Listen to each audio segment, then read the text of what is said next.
Hello folks, and welcome to the second season of the Developer Diary. The first one, I built the Chrome Dev Summit site. This time I'm going to be building a video media app. So expect things like Chromecast support, expect things like adaptive streaming, expect things like service workers and offline media. There's going to be loads. Clearly there's going to be loads. But what I thought I'd do in this particular entry is just show you around the design. So in the past little while, I've been working on the designs.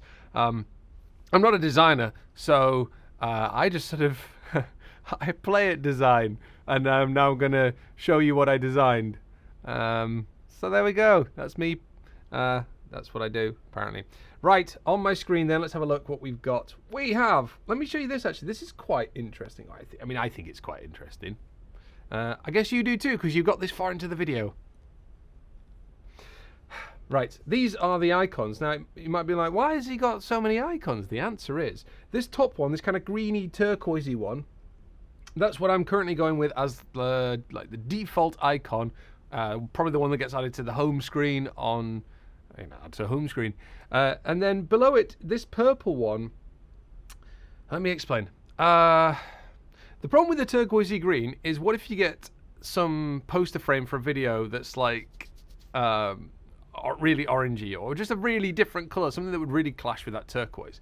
So I thought, well, I tell you what we'll do. We'll just change the colour scheme of the site, the icons and everything else, to just match. So I've been working on some code, which I'll show you soon, that does a thing called median cut, which is just a way of slicing and dicing the colors from an image so that you get a representative palette, a representative sample from that image. It's not that complex to understand or even to do, but it seems to work out pretty well. Anyway, so I thought, if the album art, picture, post frame, I don't know what to call it, it's got loads of different names, but if the picture that represents a video is this purpley one here, which looks to be the Millennium Bridge in London looking over to St Paul's Cathedral. If it's that, then it's a more purpley one, and you can see the icons purpley. Then this flamingo that is not doing the flamenco, but if it was, it would be a flamingo doing a flamenco. This bright orange flamingo, that gives us this kind of orangey look. Bottom one arguably should be a bit bluer, but the code came up with these kind of greyish colours, so that's what I kind of opted for now. I might be probably adjust the code as it goes through. Anyway, icons, they are going to adapt to the content of the site. So what does the actual site look like? Well, this is what it looks like on desktop. Let me zoom in for you here. Too far, Paul, too far. Back it up. There we are. Right, at the top, you can see there's the icon. There's basically a featured video with a big play button in the middle. It's like, this is the one that I think you should watch. In the top right corner, if I do sign in, not sure if I'm going to need to or want to, or, see how it goes. There isn't a big need to, but it's an opportunity for me to try using the credentials API. So that seems like a good thing to do. Anyway, we'll see how it goes. If you tap on your little avatar picture, you get a menu there with managing your downloads and your history and stuff like that. Star rating, the name of the episode, the show, and then the episode underneath it. Underneath that, we've got some new releases. There's sort of thumbnails for those, whether or not you've watched a particular one, star rating. For some reason, I only bothered putting in the duration on the left-hand one. Obviously, I was having a lazy day, because really, it should be on all of them. Oh well. So below that, we also have a kind of marketing-y area, because again, if you're going to build a media app, you kind of want to be like, hey, you should, add to home screeners and be awesome. And then below that, there's just I haven't even put the thumbnails. Didn't even put thumbnails in. I just dropped in a grid placeholder for here's more content's going to go here, and then a footer at the bottom. So fairly straightforward. Let me see what else is worth showing you.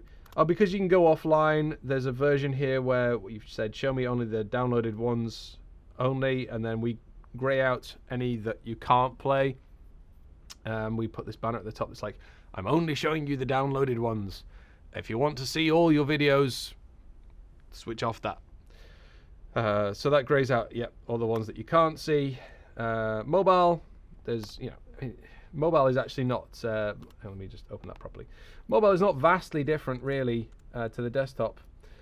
When I design, I tend to design desktop first because it means that I think about everything that needs to go in there, and then I think about how to fit that appropriately into a mobile space rather than starting mobile and adding features in, because I think that can be quite frustrating for people. They're like, but you can do that on the desktop, why can't I do that on the phone?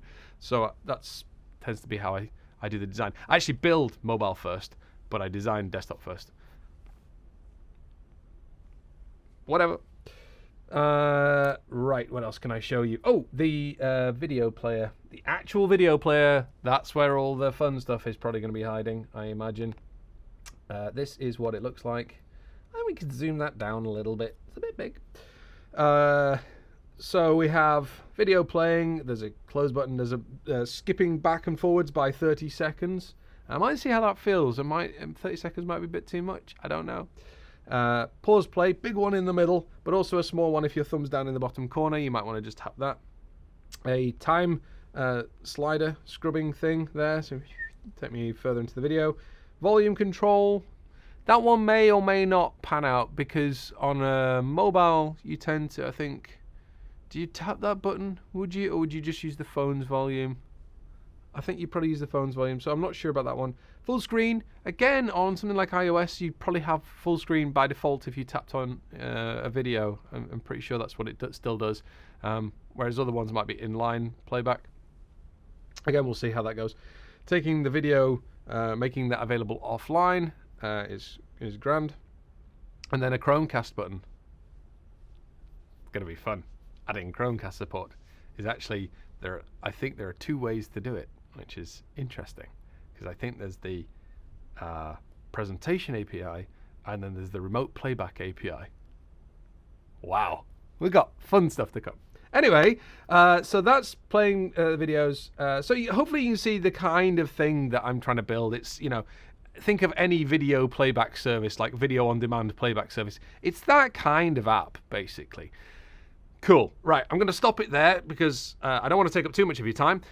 I think in the next entry, what I want to do is I want to talk a little bit more about video formats and just what I've discovered so far about how video playback can be done. It's interesting. It's definitely much more involved than I thought it was going to be. See you then. Hey folks, if you're upset that this video has finished, don't worry, there's more. They're about here, and you can click on them, and then they'll start, and then there'll be more video, and at the end of that you'll probably see me at the end going, if you're disappointed that this video is finished, then there's more. And you can do that all day, every day, or if you decide to not do that all day, every day, and you want to subscribe, there's a button, kinda here-ish, that you should click, and then you'll always get notified when we put stuff on the channel. Haha, brilliant.